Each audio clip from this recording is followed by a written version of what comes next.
Bon début de semaine à tous, madame, messieurs, nous sommes lundi 28 janvier 2019. Nous sommes lundi 26 janvier 2019. Merci de rester fidèle à la Radio Liberté Kinshasa et de rester fidèle également à votre magazine tant aimé. Kiosque. Nous sommes là, toujours présentes pour vous servir. Nous, c'est Gisèle Etoko. L'actualité ce lundi 28 janvier 2019 est marquée par les événements survenus dimanche à Lubumbashi où les étudiants ont manifesté, notamment contre le manque d'eau et d'électricité aussi, le réagissement de frais académiques et il y a eu la répression policière.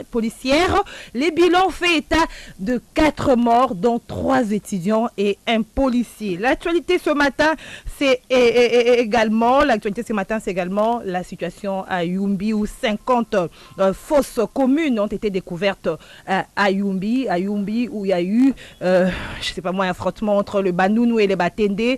Le Bureau conjoint des Nations Unies aux droits de l'homme qui était accompagné d'une délégation des autorités militaires sur place ont découvert 50 fosses communes.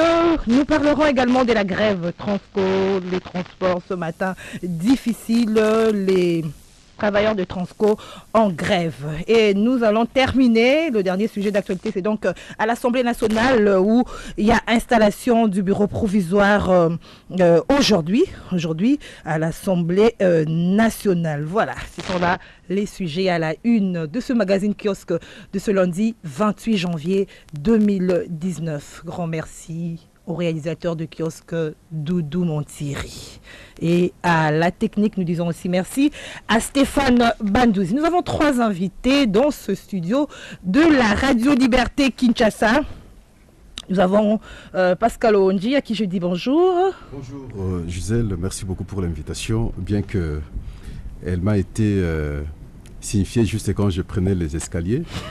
Mais vous êtes là. C'est important parce que lorsqu'il faut rendre service à la nation, vous savez, depuis longtemps, c'est un engagement et j'ai bien voulu confirmer cet engagement. Ok, merci Pascal, toujours disposé pour kiosque. En face de lui, nous avons Sélé Kanangila. À qui j'ai dit aussi bonjour. Bonjour Gisèle, bonjour à Pascal et à John. J'anticipe pour dire bonjour à John. Je suis content d'être invité ce matin dans Kiosque après plusieurs mois. Après beaucoup de temps. On sait que Kiosque a été depuis quelques mois, on a donné à Kiosque une couleur qui ne lui est pas. Ça, c'est votre opinion. C'est votre opinion, c'est votre point de vue. Oui, c'est mon point de vue. Je pense que est toujours ouvert à tout le monde. Sont importantes dans Kiosque parce que cela fait la beauté de la démocratie.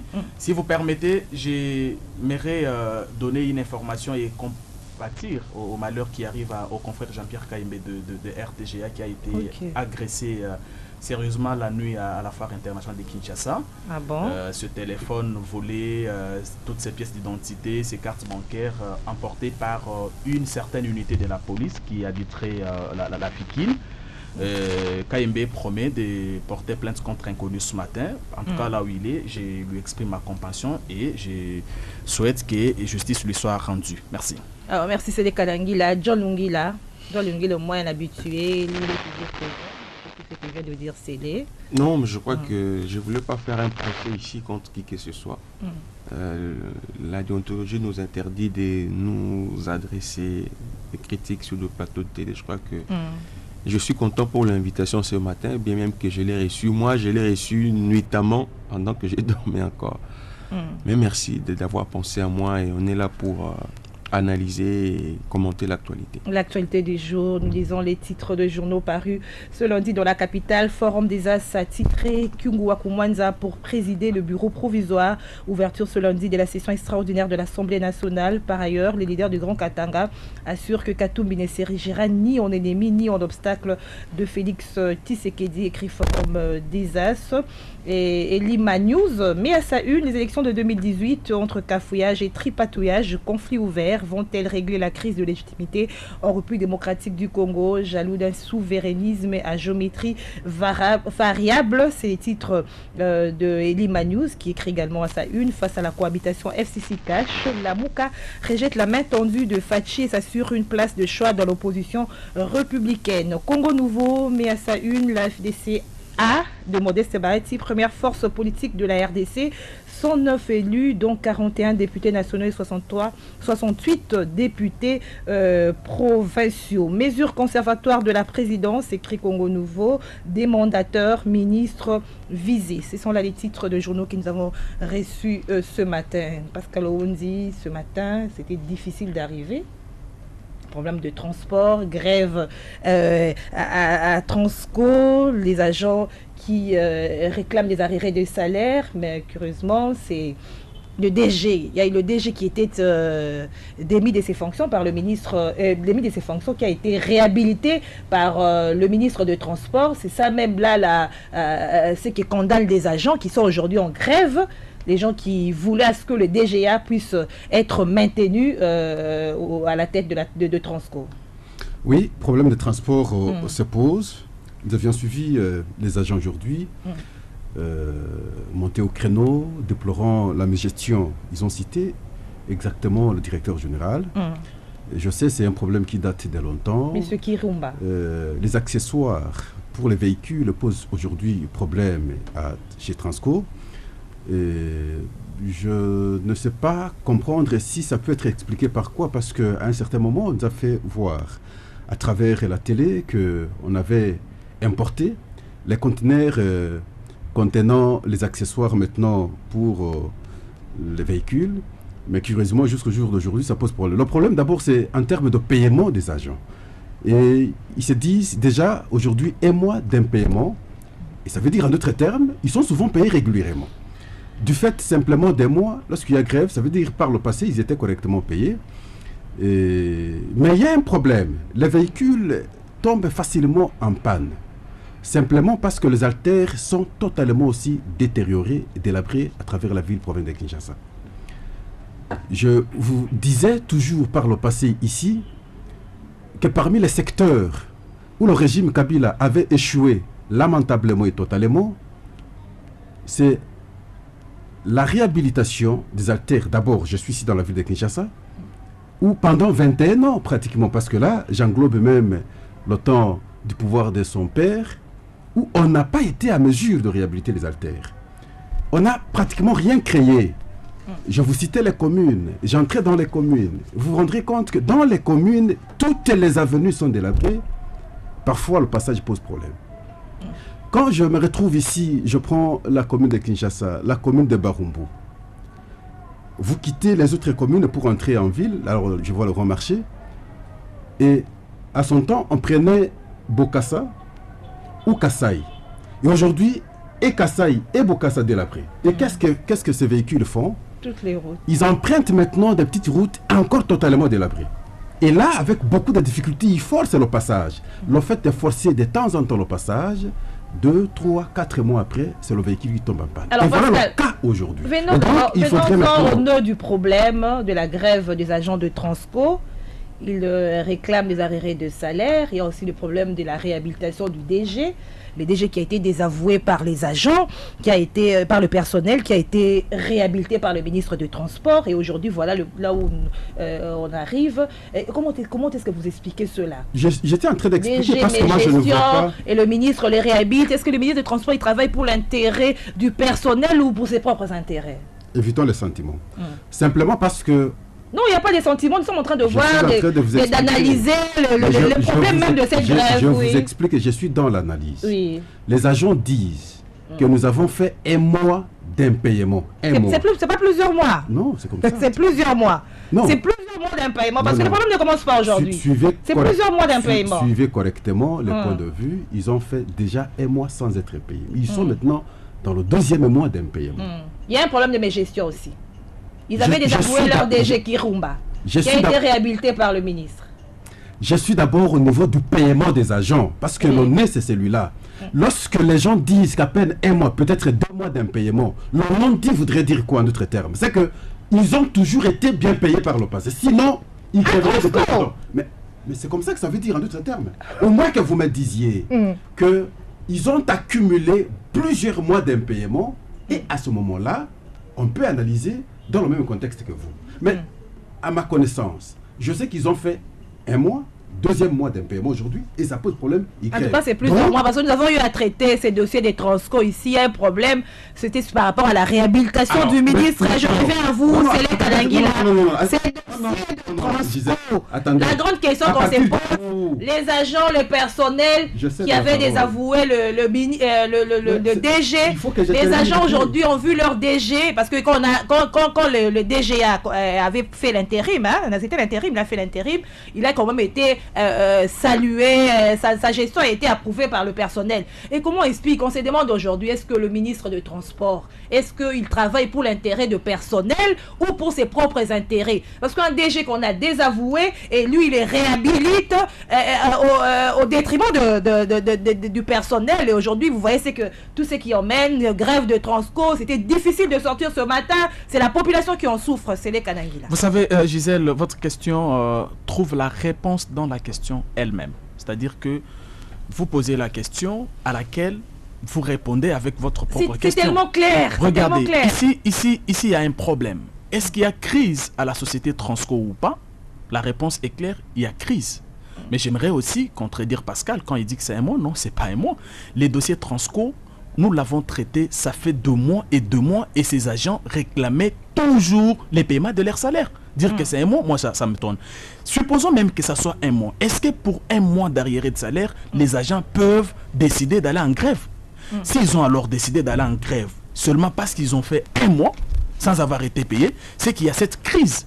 Mais c'est quoi le nez de la crise? C'est quoi la tête des pros de la crise? Se trouve être la réhabilitation d'un DG, monsieur Michel Kirumba.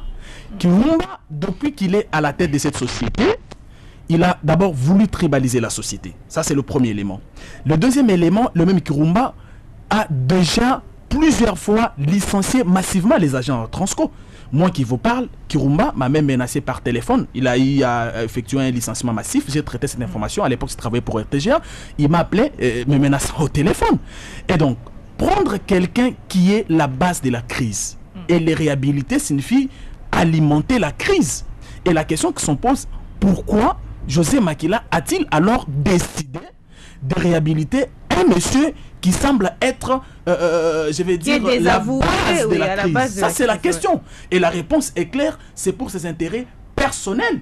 Regardez, lorsque Kirumba arrive à la tête de cette société de l'État, je me rappelle que les 3 premiers mois de ce monsieur à la tête de cette société ont été un peu bons.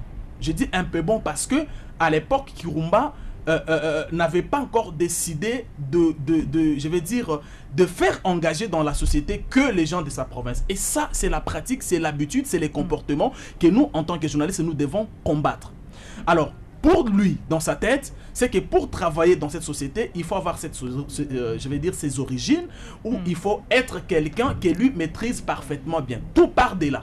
C'est comme ça que quand vous comptez depuis les temps que Kirumba est au Transco, ça fait 5 ans qu'il a licencié massivement les gens. Ça fait 5 fois. 5 fois.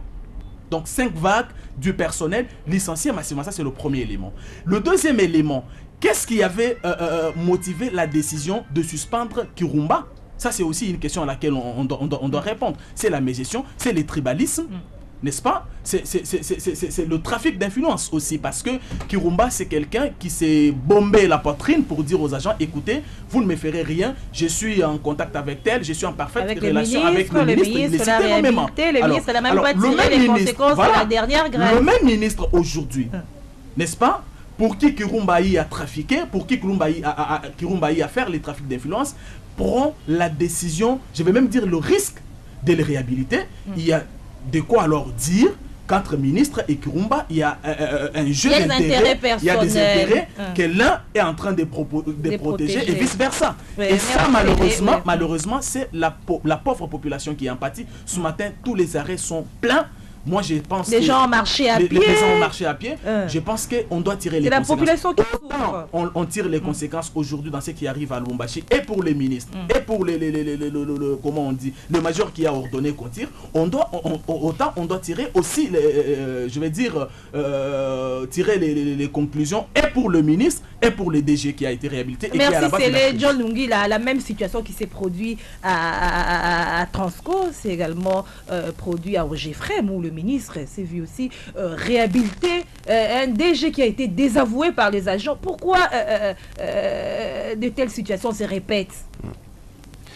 Merci beaucoup, madame, pour la question. Je crois que nous devons nous éviter, bon, ça n'engage que moi, de voir derrière tout problème des individus.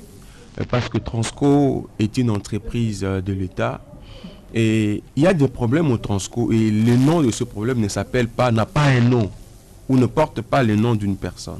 Parce qu'on peut aujourd'hui décider de faire partir la personne, mais si le même problème persiste, un saint serait nommé à Transco, le même problème va se poser.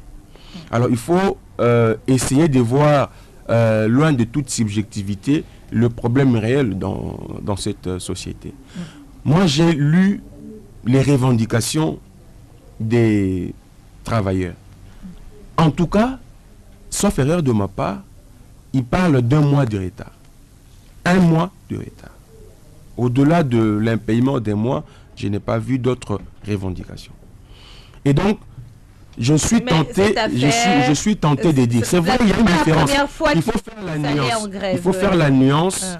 Oui, il y a eu des mouvements de grève dans le passé, mais ça avait une autre raison, ces grèves-là. Et que quand on avait suspendu le DG, la gestion du DGA qui faisait l'intérim était estimée satisfaisante par les agents. Madame, vous savez, dans de pareilles circonstances, situations, il faut toujours se méfier.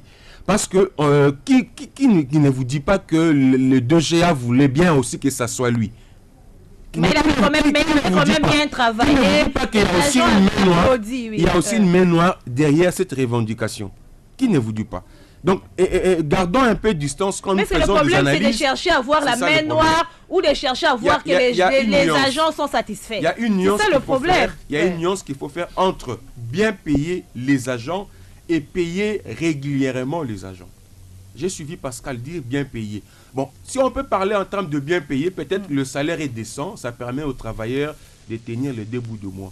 Mais si le salaire est payé régulièrement, même si c'est 2000 francs, mais l'entreprise respectait l'échéance de paiement de salaire. Ça veut dire régulièrement les agents de Transco étaient payés.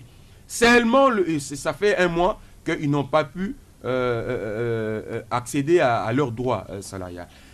Mais madame, vous savez que Transco au début et Transco aujourd'hui, il y a une grande différence. En bien ou en mal? En mal. D'abord, le comportement des conducteurs est déplorable. Nous sommes pris aux conducteurs d'esprit des morts, 207. Mais aujourd'hui, le comportement des conducteurs de Transco est pire même que ceux d'esprit des morts, 207. Vous comprenez? Mais qu'est-ce qui justifie cette... Il y a une sorte de dégradation. La société était en train de monter avec une base sur de valeurs positives. Mais aujourd'hui, on sent le laisser aller. Alors ça valait la peine que le gestionnaire, le DG puisse partir. Si les ministres pouvaient décider de nommer à la tête de l'entreprise un autre DG, il faut chercher à savoir un peu pourquoi. Mais moi, je crois que c'est un droit, la grève est un droit reconnu aux travailleurs. Nous ne pouvons pas voir derrière ça des démons, mais seulement ça pénalise les paisibles citoyens. Aujourd'hui, j'ai vu beaucoup des attroupements dans les arrêts de bus. Je crois que nous avons un gouvernement responsable qui est là, qui travaille. Et nous pensons qu'une solution responsable sera trouvée dans les heures qui suivent. Le président fait un communiqué, reconnaît les caractères légitimes de la revendication, condamne la répression, décide de déférer le responsable de la police devant l'auditorat militaire, suspend la décision du ministre de l'ESTU, Steve Mbikai. Et puis, par rapport à cela, Pascal, comment votre commentaire sur ces événements de Lubumbashi, la répression policière suite à la manifestation des étudiants, 4 morts, et puis le communiqué de la présidence qui suspend même la décision du ministre sur les frais académiques, hein? Merci, mais je glisse juste un petit mot par rapport au premier sujet. Ah, vous revenez encore, nous sommes au deuxième sujet. Je comprends. Et il faudrait qu'on soit à mesure de différencier la révocation de la suspension. Le directeur général, par le passé, n'a pas été révoqué, mais il a été suspendu. La révocation pouvait aussi suivre cette suspension. Lorsqu'on suspend... Ça pouvait aussi suivre. Bon, peut-être que vous comprenez la suite parce que vous êtes intellectuel. Vous abordez la deuxième question en rapport avec la revendication des étudiants. Et je pars d'abord de mon expérience quand nous fûmes à l'université de Kinshasa à l'époque où il fallait réduire le montant de paiement des frais académiques. Et on a commencé à Lubumbashi. Et lorsqu'on avait réduit à Lubumbashi, nous à l'université de Kinshasa, nous avions revendiqué. Il y a eu beaucoup de morts, il y a eu beaucoup d'arrêtés et tout ça, c'est dans le régime de Kabila. Donc substantiellement, je comprends d'abord, avant d'arriver au vif du sujet, c'est que ce régime n'a pas été à mesure de protéger le corps académique. Je vais d'abord à l'université de Kinshasa, Lungil était avec moi. Quand vous êtes au resto des étudiants, pour aller au home des étudiants, la route est coupée pratiquement. Quand vous avez un véhicule, vous ne savez pas entrer. Quand vous regardez comment le site se détériore aujourd'hui, vous dites, est-ce que nous avons des responsables, des gens qui comprennent ce qu'ils peuvent lorsqu'il faut protéger ces sites? On a laissé les sites comme ça en train de se détériorer. Quand vous prenez la dernière avenue, derrière les Homes, l'avenue, qui était une belle avenue, aujourd'hui qui n'existe plus. Donc, comprenez qu'on n'a pas protégé correctement ces sites. Alors, la question de paiement des frais académiques, c'est une question également que le gouvernement n'a pas bien exploitée, parce que quand je prends l'époque de Gizenga, mais on a tenté maintenant de prendre en charge les étudiants par des petites bourses. Ça aurait été une occasion également pour faciliter les choses, mais ça n'a pas fait. Et donc maintenant, les revendications ont commencé, mais malheureusement, lorsqu'il y a des revendications des étudiants, parce qu'il faudrait qu'on corrige leurs conditions de paiement, conditions d'études, et c'est la police qui s'interpose, qui tire parfois des balles réelles, ou on enregistre des morts. Nous avions connu l'université de Kinshasa, où ils entrent même dans des homes. Cette police, ils n'ont même pas tenu compte du changement, ils continuent à agir comme si on était sous Kabila. Non, le changement, on ne peut pas le dire maintenant parce que le gouvernement n'a même pas fait 2-3 jours. Il n'y a pas de changement, on n'a pas opéré le changement d'abord au niveau de la police, on n'a pas opéré le changement au niveau de l'armée. Non, il ne faut pas comparer parce qu'ici, on est encore dans l'ancien régime. D'ailleurs, les remises et reprises n'ont pas encore commencé, son gouvernement n'a pas encore correctement commencé à travailler. Donc, nous sommes dans la suite de l'ancien régime. Le nouveau gouvernement qui vient d'entrer, le nouveau régime qui vient d'entrer, je crois que va imprimer... Alors, il y a un communiqué de la présidente. Votre réaction par rapport à ce communiqué? Non, mais c'est normal qu'on agisse... consommation extérieure où il y aura vraiment un suivi, parce qu'on a vu dans le temps, les policiers qui agissaient de la sorte étaient même, je ne sais pas moi, salués, applaudis par rapport à ces répressions. Est-ce qu'il y aura un suivi ou c'est la consommation extérieure? Ne faisons pas de jugement des valeurs de cette façon, étant donné que c'est maintenant qu'ils ont pris possession de leur siège. Ils n'ont pas encore commencé pour dire, bon, peut-être pas le passé, ils n'ont pas fait, prochainement ils pourront le faire. Mais au moins, c'est qu'ils ont déjà fait. Parce que je crois, on a même convoqué le ministre de l'ESU qui va s'expliquer à la présidence. C'est déjà une bonne démarche. Il faudrait qu'on explique d'abord qu'est-ce qui se passe, quelles sont les clauses des contrats. Et finalement, c'est simplement après qu'on aura compris, il pourra maintenant prendre une décision. Est-ce qu'il faut arrêter avec la problématique de prise en charge par les parents? Est-ce qu'il faut permettre que les étudiants bénéficient des bourses?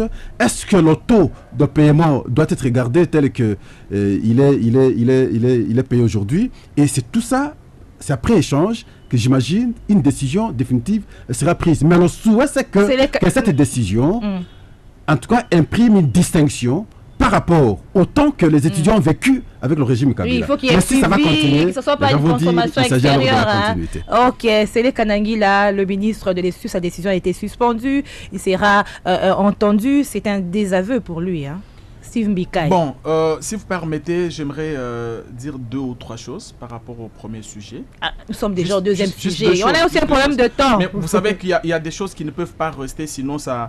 J'ai suivi Dion dire qu'il ne faut pas qu'on voit les gens derrière chaque crise. Non, mais la crise est toujours né par 2 gens. Et quand il y a une crise, il faut qu'on arrive à établir les responsabilités et à indexer ceux qui sont censés la gérer ou ceux qui l'ont provoqué. Ça, c'est un élément détail.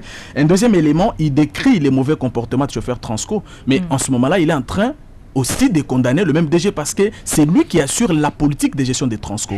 Qu'est-ce qu'il fait des mauvais chauffeurs qui font plus que ce que font les chauffeurs de 207 aujourd'hui? Et si vous suivez de près, ces chauffeurs ne sont pas punis parce qu'ils sont des tels ou des... En fait, c'est comme ça. Et la liste des revendications, elle est longue. Il n'y a pas que les paiements de salaire. Il y a tout ce que j'ai énuméré. J'en viens au deuxième sujet. Non, écoutez, je commence par condamner ce qui s'est passé à Lubumbashi. La vie humaine, elle est sacrée.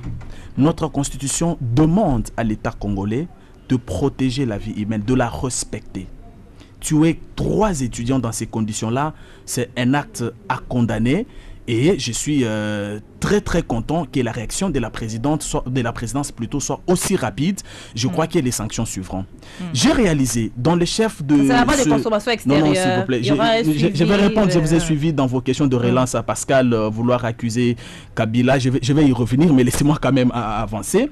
Je constate avec amertume que ce major Yahweh Bertin, qui a ordonné qu'on tire sur les étudiants, est en train de détruire ce que nous sommes en train de construire. Ce pourquoi on se bat jour et nuit pour construire. Qu'est-ce que nous sommes en train de construire? Qu'est-ce que nous sommes en train de faire? Nous sommes en train de nous battre pour avoir réellement un état de droit. Avoir un Congo où chacun est libre d'opinion, d'opposition, d'opinion, déposition. Un Congo où chacun dit ce qu'il pense et il n'est pas inquiété par la suite. Un Congo où l'opposition et la majorité travaillent tous pour l'intérêt supérieur de la nation. Et nous sommes pratiquement en train d'y aller. Vous avez assisté à cette première passation du pouvoir entre Kabila et Félix Tshisekedi le 24 janvier. Non, je vous assure que le train est en marche. Et avoir une autorité militaire, une autorité policière, soit-elle, qui ordonne qu'on tire sur les étudiants, je crois que ça, c'est des actes qu'il faut totalement condamné. Je condamne ces actes et je conclus, je comprends que lui, il est en train pratiquement de détruire ce que nous sommes en train de construire et pour ça, on ne peut pas les lui pardonner. Ça, c'est le premier élément. Le deuxième élément que je note, c'est la réaction rapide du gouvernement. J'ai salué la réaction rapide du gouvernement. Moi, ça montre que le régime Tshisekedi est attentif à ce qui arrive aux Congolais. Le régime Tshisekedi suit de près ce qui arrive aux Congolais. Le régime Tshisekedi est disposé à écouter les Congolais et donc j'ai joint ma voix à celle de Pascal, je crois, qui pense qu'il faut aller, il faut être jusqu'au boutiste, qu'il faut aller avec ces enquêtes. Et déjà ce matin, les majors en question est devant la justice militaire. Il est, je crois, en train d'être entendu. Mais il y a aussi un élément très important que je dois soulever ici, c'est que pourquoi on en est arrivé là? Oui, c'est aussi ça la question. Pourquoi on en est arrivé là? Il faut attaquer aussi le problème à la source. Pourquoi on est arrivé là? Pourquoi nous sommes allés de crise en crise dans des universités? Je suis très content que dans ces dossiers, le ministre de l'ESU soit interpellé et auditionné. Parce que c'est lui qui se trouve être l'élément clé.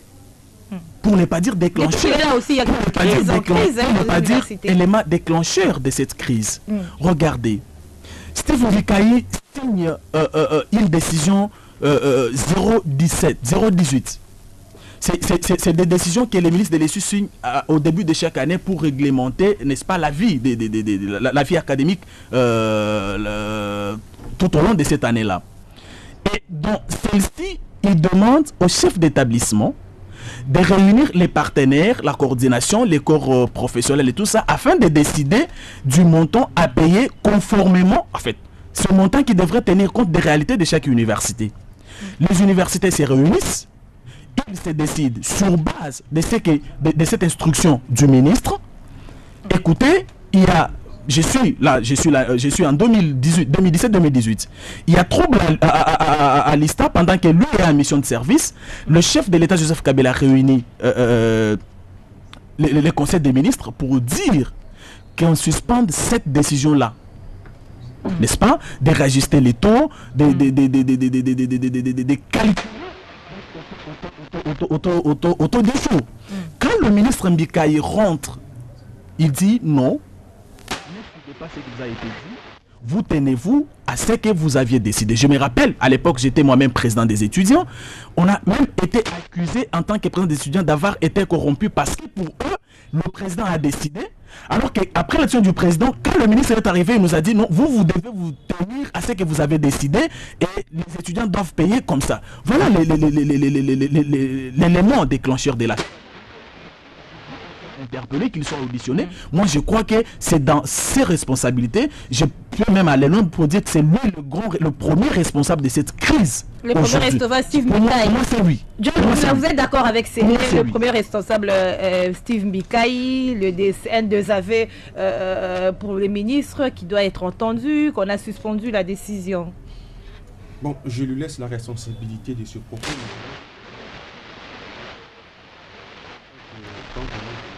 On est censé présenter le fait qu'avec véracité. D'abord, quand il parle du 017, on n'a jamais signé ces étudiants 017. Peut-être qu'il a oublié les chiffres. Je vais vous expliquer. Chaque année académique, il y a un document qui est appelé instruction académique. C'est un peu comme une constitution de la République, mais renouvelée annuellement. Vous comprenez? Ça veut dire, cette année ici, on aura une constitution pour gérer le pays. L'année prochaine, une autre constitution. C'est un peu comme ça dans le secteur de l'enseignement supérieur universitaire. On appelle ça instruction académique. Chaque année, elle est réécrite, renouvelée, l'instruction académique. Et c'est numéroté. Cette année, nous sommes au numéro 020.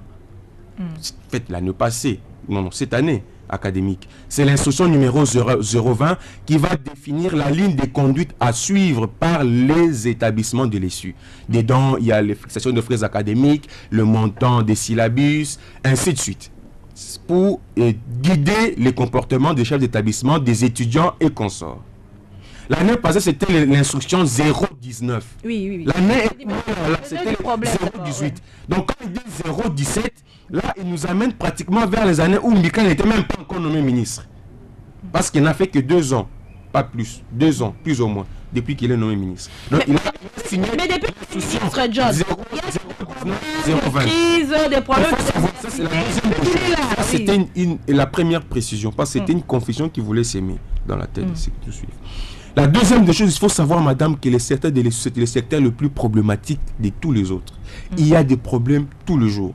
Si vous êtes gérant ou ministre dans ce secteur, attendez-vous à des choses, à des problèmes matin, midi, soir.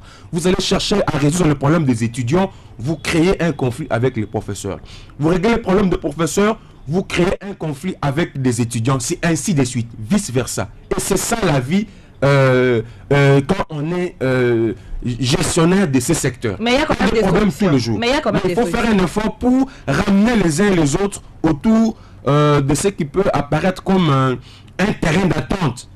Mais c'est difficile de satisfaire toutes les parties prenantes dans ces secteurs. Mikaï n'est pas un problème. Le problème, c'est qui? D'abord, avant de répondre à cette question, il faut voir d'abord les revendications des étudiants. On parle du problème de l'eau, le courant qu'il fallait rétablir, réagissement et puis réagissement des frais académiques. Il faut d'abord souligner, et si vous allez lire l'instruction académique numéro 020 de cette année, là-dedans, il est bien clairement écrit, ce n'est pas le ministre qui gère les établissements, ce sont le chef, les comités de gestion qui gèrent les établissements. Et la décision du ministère a été sur le communiqué de la présidence. Je vais arriver. Et donc, la responsabilité de gérer, d'assurer la propriété au niveau des établissements, veiller sûr qu'il y ait le courant, l'eau en permanence, c'est la responsabilité des comités de gestion. Ce n'est pas du ministre. Vous avez appris à l'université de Kinshasa, le secrétaire général administratif a été suspendu et remplacé, révoqué et remplacé par le professeur Kabengele. Tout simplement parce que le ministre devait intervenir pour évacuer des immondices à l'université de Kinshasa. Une tâche qu'il a lancée et laissé le suivi à l'académique, à l'administratif, qui n'a pas fait, et il a été révoqué pour ça. Deuxième des choses, quand on parle du ministre, maintenant, le ministre n'a pris aucune décision. N'a pris aucune décision de réagissement. Là, vous contredisez le communiqué de la présidence. Oui, je constate qu'ici, il y a des éléments d'information qui a échappé au niveau de la présidence de la République. Le ministre n'a pris aucune décision. Il n'y a aucune décision du ministre aujourd'hui. Si ça existe, il faut que cela soit brandi. Dans la présidence, a suspendu je le répète et je vais vous expliquer comment ça se passe. Les frais académiques ne sont pas fixés de manière unilatérale par le ministre. Il y a ce qu'on appelle le conseil d'administration de l'université. Il y a les représentants du comité de gestion.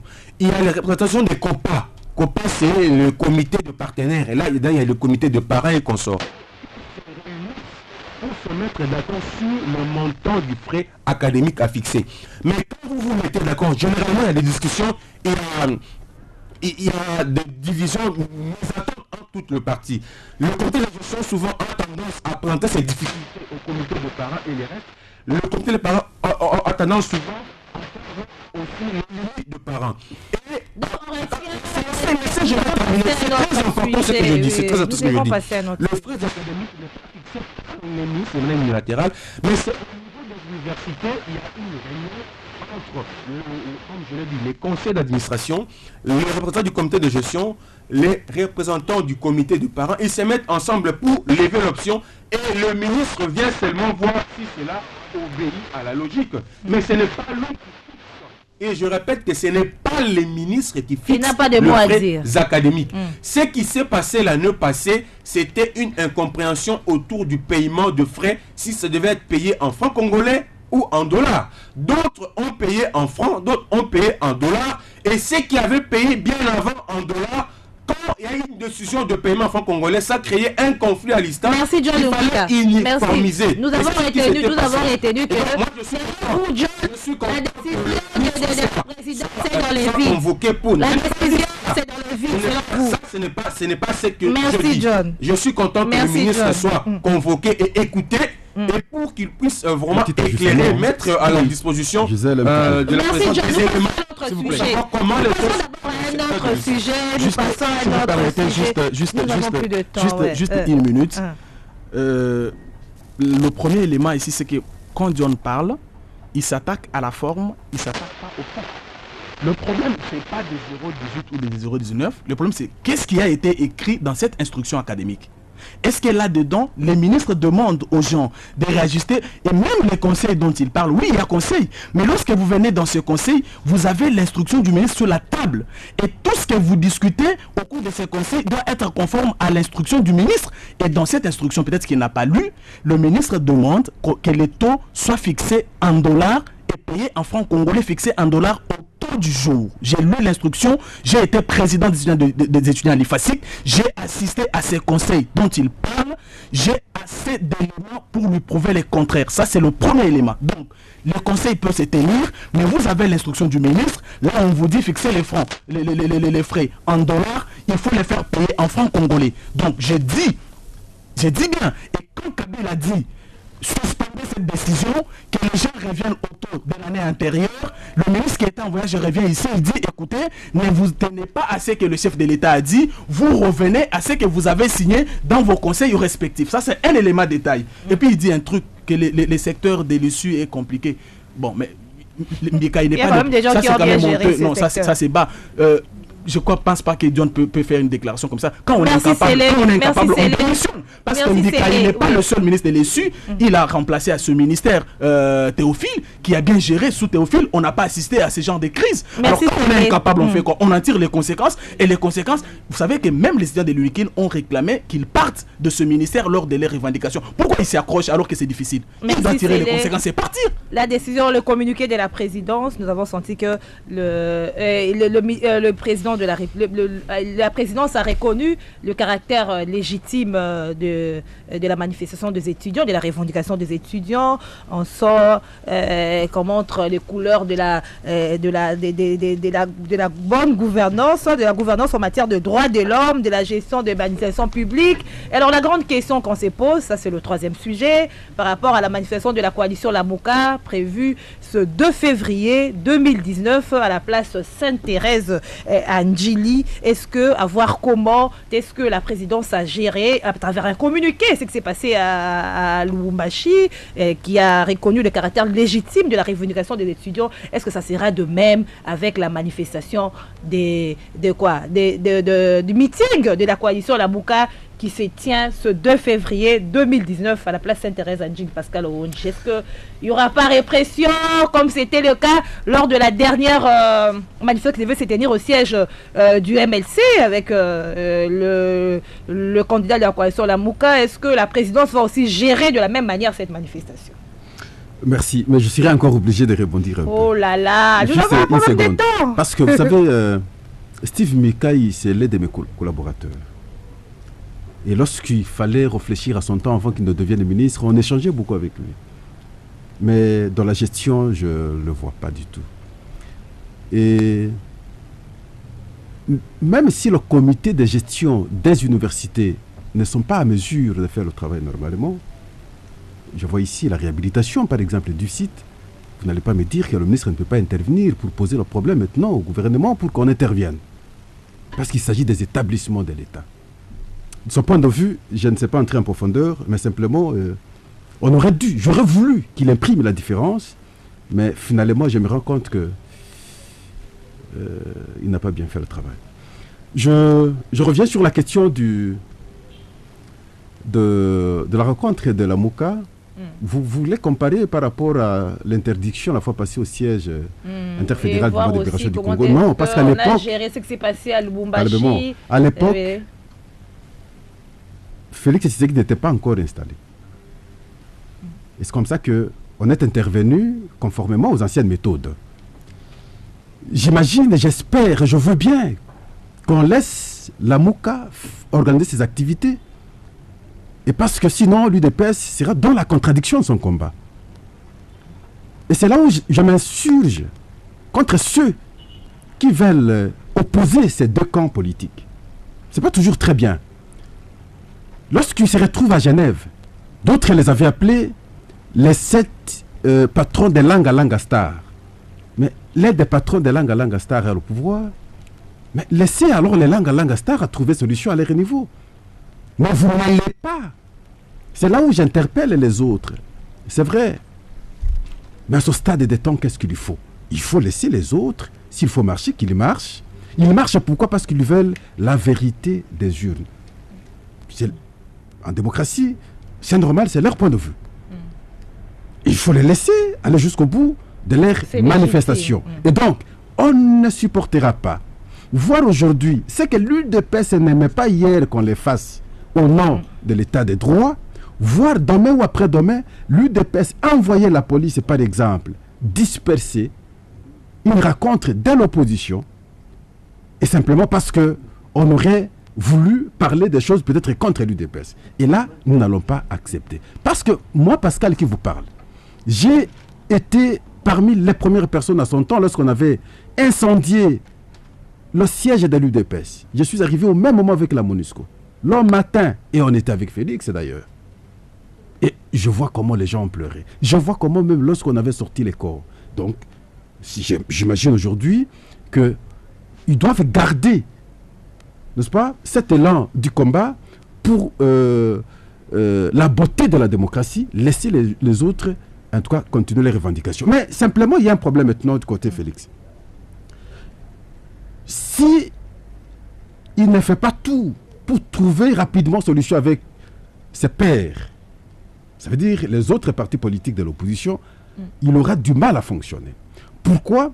Parce que d'un côté, si par exemple on voit aujourd'hui l'UDPS travailler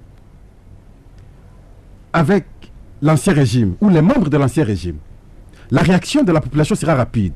Ah voilà, c'est que nous avions entendu, donc c'est vrai. Et si aussi ils ne travaillent pas avec ces gens, ils seront en opposition contre. Et maintenant, il y aura deux oppositions qui vont se dessiner. D'un côté, ses pairs, et de l'autre, l'ancien régime. Et que faire maintenant pour l'UDPS? Je pense que la solution, c'est revenir dans le combat d'antan ensemble avec les autres. Qu'est-ce que les autres font aujourd'hui? Vous allez suivre des gens qui critiquaient farouchement l'UDPS hier, qui critiquaient l'opposition substantiellement hier, mais aujourd'hui commencent à féliciter Félix Tshisekedi tout en critiquant Martin Fayoulou. C'est malhonnête. C'est malhonnête. C'est très malhonnête parce que comprenez que c'est un combat d'ensemble.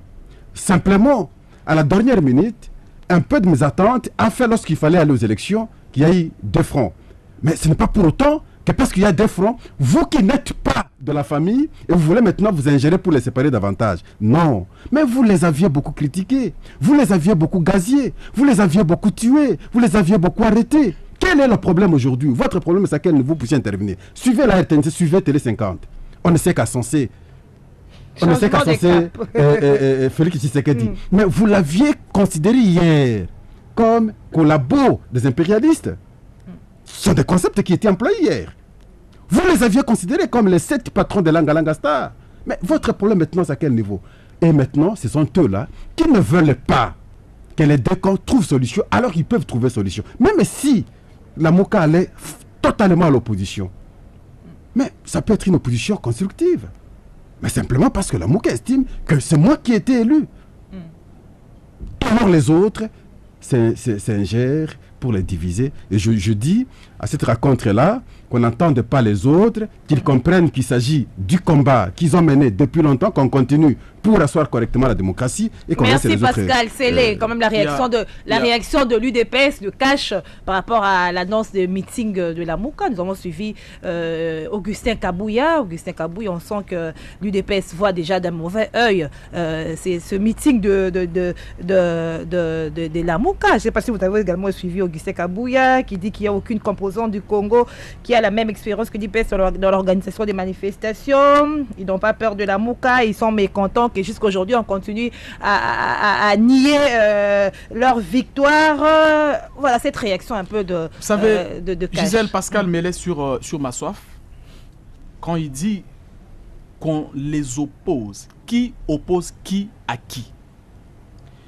Et ce qu'il a dit me rappelle les discours qui a été tenu dans beaucoup de plateaux ici, il y a beaucoup de mois maintenant, où lorsque quelqu'un quitte l'opposition pour rejoindre le régime Kabila, il a été débauché, c'est Kabila qui a fait ceci, qui a fait cela. Mais quand les gens quittent Kabila pour l'opposition, là, il n'y a pas de problème. C'est un peu ces discours-là qui sont en train encore. Là, il n'y a pas de problème. Là, c'est normal, c'est bon. Quand Katumbi et tout ce monde-là quittent Kabila pour l'opposition, là, il n'y a pas de problème. Mais quand quelqu'un, Tchibalaou, je ne sais qui, quitte l'opposition pour le régime Kabila, là, c'est la main noire de Kabila. C'est un peu ça. Parce que quand il dit on les oppose, ça, je suppose qu'il y a une main noire. Mais de qui? Ça, c'est le premier élément. Alors que, quand vous regardez bien les éléments, ici, Félix a tendu sa main à tout le monde. J'entends Pascal dire, non, c'est l'ancien régime. Non, Félix, c'est aujourd'hui un président de tous les Congolais et qui a besoin de l'expertise de chaque Congolais pour que les Congos en soient grands bénéficiaires. Vous n'avez pas répondu à ma question. Je vais répondre. Ça signifie quoi? Là, vous allez en dehors de ma question. Ça signifie quoi? La Mouka est les bienvenus. Le FCC est les bienvenus parce que tout le monde a un seul intérêt, celui de la nation congolaise. On n'est pas aussi obligé de prendre cette main tendue. S'il vous plaît. Non, mais c'est de votre droit. On n'est pas obligé de prendre s'il vous plaît. C'est de votre droit de refuser sa main ou de la tenir. On ne vous impose rien. Ça, c'est le premier élément. Le deuxième élément, j'aimerais répondre à votre question. Non, écoutez, l'UDPS ne peut pas empêcher à la Mouka de tenir son meeting. Ça, c'est clair. C'est que Kabouya a dit, c'est vrai qu'il n'y a pas de mensonge dans ce qu'il dit, quand Kabouya a dit que l'UDPS est la seule formation politique qui a plus d'expérience. Non, s'il vous plaît. Non, s'il vous plaît. Vous savez, Claude Lévi-Strauss a inventé une méthode, la méthode structurale. Vous comprenez? La méthode structurale cherche, n'est-ce pas, à comprendre, à déceler le sens du discours politique. Et on vous dit que ce sens n'est obtenu que par opposition, c'est-à-dire on prend vos différents discours tenus et on creuse, on sait comprendre les sens. Vous savez que Martin Fayoulou, depuis les débuts de ce processus électoral, après Genève principalement, a plusieurs discours qui est même parvenu à désorienter ses propres électeurs. Ça, c'est connu de tous. Ça, c'est vous qui le dites. Non, quand Fayoulou vous dit tantôt, il a gagné l'élection avec 50%. Tantôt, il a gagné avec 60%. Tantôt, il a gagné avec 70%. Tantôt, avec 40%. Lui, il a dit S'il vous plaît. Non, ce que j'ai dit, ça sort de sa bouche. Ce que j'ai dit là sort de sa bouche. Ça signifie quoi? Quand Fayoulou vous dit combattez les machines à voter jusqu'à 48 heures des élections. Mais c'est toujours en dehors de ma question. Jusque-là, pas répondu à ma question. J'aimerais qu'on puisse un peu, pour ne pas désorienter les auditeurs, répondre à la question. C'est quoi la question? C'était par rapport à la réaction de l'UDPS. Non, j'ai dit que l'UDPS n'empêchera pas la tenue du meeting. Merci, c'est ça, j'ai dit. Et j'ai dit que Kabouya a bien dit quand il pense que c'est l'UDPS qui a plus d'expérience en la matière. Là, il n'y a pas de débat. Mais la question que moi, je me suis posée, c'est de savoir ce qu'il faut lui dire à des spécialistes qui n'a pas encore dit. Qui n'a pas encore dit. Vous savez, il y a un adage africain qui dit le fait d'avoir été avec les tigres ne fait pas de toi un tigre. Fayoulou sait que ce qu'il a gagné dans cette élection ne vient pas de lui. La preuve, sa propre dynamique n'a qu'un seul député lui-même. Merci Célé. Aujourd'hui, il a perdu, il est en train de perdre presque tous ses soutiens. Nous sommes déjà arrivés à la fin. John va prendre parole. Moi, je comprends l'ami qui n'a pas été dans le combat. Il n'a pas assisté dans des réunions que nous participions à son temps avec tout le monde. Je comprends qu'il tienne de tels propos. Et il se fait que c'est parfois dans ce concept peut-être peut ne pas paraître très bien, mais ici je vous faisais comprendre que le combat de l'opposition depuis tous ces temps était de comment faire partir Kabila, comment faire partir le régime, comment changer les choses, comment imprimer autrement les choses. Et ils étaient ensemble. Quand je parle de l'opposition, c'est pas pour rien que je le dis. Et suivez d'autres chaînes, vous allez comprendre. On veut les opposer. C'est là le problème. Vous n'allez pas me dire aujourd'hui que cette population va accepter, va applaudir Félix si on les voit travailler avec les Mende, si on les voit travailler avec les Kokonyangi, si on les voit travailler avec les Bitakwira, s'il va travailler avec... Et vous allez me dire que la population va acclamer, va dire non, c'est pas possible. Félix a souffert avec l'UDPS depuis tous ces temps, avec les autres de l'opposition, parce que il fallait les gazier chaque jour. Et nous autres, nous avions souffert également. Et lorsqu'il y a un problème, la MOCA estime que c'est moi qui ai été élu. Au-delà de tout, que voulez-vous? Mais sans preuve. Mais qu'est-ce que vous appelez preuve? Merci Pascal. Merci Pascal. C'est donc John Lungila qui a la parole. Pour terminer. Vous savez, je n'ai pris la parole qu'une fois. Allez-y, vous avez la parole, c'est vous la deuxième. Laissez-moi le temps de parler. Parce que je ne sais pas si je manque à dire ou c'est la volonté de ne pas vouloir m'accorder la parole. Non, vous avez parlé sur le sujet des blessures. Vous avez eu le temps de parler sur ça. Que c'est que mon frère ici dit, je ne sais pas comment le qualifier, le ministre ne l'a jamais dit. Vous revenez encore sur les premiers. Je dis non, fond de fausseté, c'est très grave. C'est quoi? J'ai dit beaucoup de choses. S'il vous plaît. Mais mon frère, sois un peu tolérant, s'il te plaît. Parlons peu, parlons bien. C'est pas quand on parle trop, on risque de dire de bêtises. Parlons peu, parlons bien. Voyez, le ministre n'a jamais dit, je ne sais pas à qui, que ce que le chef de l'État a dit, ne le faites pas, restez dans ce que moi je dis, c'est faux. Et dans l'instruction de l'année académique 020, le ministre a demandé au comité de gestion des établissements de reconduire le même montant de frais académiques de l'année passée. Mais que cela soit payé en francs congolais, pas en dollars. Je ne sais pas si lui me dit, moi je n'ai pas lu. Moi, je peux même dire que j'ai participé à son élaboration. Je maîtrise le contenu intégral de cette instruction académique. Et c'est tout sauf ce que mon frère est tenté de dire ici. Je ne sais pas s'il ramasse ça. Là, c'est encore le deuxième sujet. Ça, vous révélez sur ça. Il faudrait être responsable dans ce propos. Il ne faut pas dire des choses qui ne sont pas correctes. Vous savez, l'UDPS est au pouvoir. À l'UDPS, il n'y a plus de combattants. Elle doit changer son discours, adapter ça aux réalités actuelles. Parce qu'il n'y a plus de combattants à l'UDPS. J'attends Kabouya parler, ça me rappelle l'UDPS en train de chercher, lutter pour le pouvoir. Elle a le pouvoir maintenant, elle a l'effectivité de pouvoir. Elle doit travailler, elle n'a plus de combattants maintenant. Et il faut savoir aussi, je suis d'accord avec Pascal, vous savez, la victoire de l'UDPS aujourd'hui, c'est le fruit d'un combat de décennies et de décennies. Ceux qui ont commencé ce combat l'UDPS, certains sont morts. Il y a peu qui sont encore en vie. Mais je vois aujourd'hui certaines personnes se réclamer de cela. Mais il ne faut pas oublier les pionniers. Le pionnier, je vois ceux qui ont commencé ce combat. L'UDPS est né en 1982. Moi, c'est la date de ma naissance, madame. Vous comprenez? Et l'UDPS a fait plus de 30 ans pour obtenir ce qu'elle a obtenu aujourd'hui. Son président, son initiateur est décédé, Étienne Tshisekedi, sans l'obtenir. Alors, il ne faudrait pas que des opportunistes se saisissent de mérite de ce que l'UDPS a obtenu aujourd'hui. Et ça, c'est très important. Félix ne doit pas l'oublier. Il doit travailler avec ceux qui sont les alliés, les compagnons de circonstances, mais il ne doit pas oublier ceux qui ont payé, ceux qui se sont sacrifiés pour que l'UDPS atteigne ce qu'il a eu aujourd'hui comme combat. Bon, vous savez, le meeting de la Mouka, c'est la démocratie, il faut laisser la Mouka faire son meeting. Parce que la Mouka a encore des revendications qui n'ont pas encore trouvé de réponse. L'alternance politique aujourd'hui qui est au rendez-vous n'a pas apporté de réponse aux revendications directes de la Mouka. Et c'est l'opposition, c'est de la bonne guerre. Moi, je crois que vous avez le pouvoir. Gérez votre pouvoir pour assumer le bilan négatif ou positif. Aujourd'hui, peut-être la Constitution oblige Félix à regarder ailleurs parce qu'il n'a pas la majorité au Parlement. Il sera obligé de coaliser avec d'autres forces politiques. Hier, ils n'ont pas lutté ensemble. Mais moi, je crois qu'il faut tenir compte de plusieurs réalités et paramètres. C'est très important. Et je crois que Pascal, ce qu'il a dit ici est à prendre au sérieux. Il ne faut pas seulement se contenter des opportunistes, mais il faut voir les véritables combattants, compagnons, puis les pionniers de cette victoire. Même ils sont les véritables pionniers, je le dis. Les véritables pionniers, ceux qui se sont sacrifiés pour ça, sont peut-être ailleurs.